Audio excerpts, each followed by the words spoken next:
तुमच्या प्रतिस्पर्धी उमेदवार असं म्हणतात की त्या स्थानिक उमेदवार आहेत आणि एकूणच असं रंग दिला जातोय की निष्ठावान विरुद्ध गद्दार अशी ही लढाई आहे असं बोलण्याचा प्रयत्न केला जातोय आणि आम्ही खोटी आश्वासनं फक्त देणार नाहीत असं बोललं जाते. तर याला कसं उत्तर द्याल? खरं तर आवाज फक्त आवाज आवाज कमी कर. खरं तर एक नंबर मध्ये पण मी खरं राहते ईस्टला आणि वेस्टला मी निवडून आलेली होती.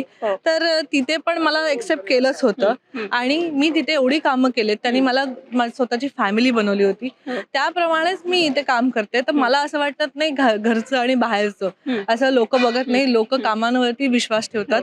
तुम्ही कामं करून दाखवा. आता तुम्ही 8 वर्षानंतर ह्या वॉर्डमध्ये याल आणि बोलाल मी इथली आहे, इथे राहते, असं काही नाही. त्या एक्सरला राहतात, फक्त इथे जन्मल्या. तर माझं दोष नाहीये ना, मी इथे जन्मली नाहीये. तर पण मी काम करणार आहे आणि काम करत राहणार आहे. तर मला फरक नाही. आणि गद्दारचा विषय असेल तो कोण किती काय आहे ते त्यांनाही माहिती आहे आणि मलाही माहिती आहे. ह्या विषयावरती मला काही बोलायचं नाही.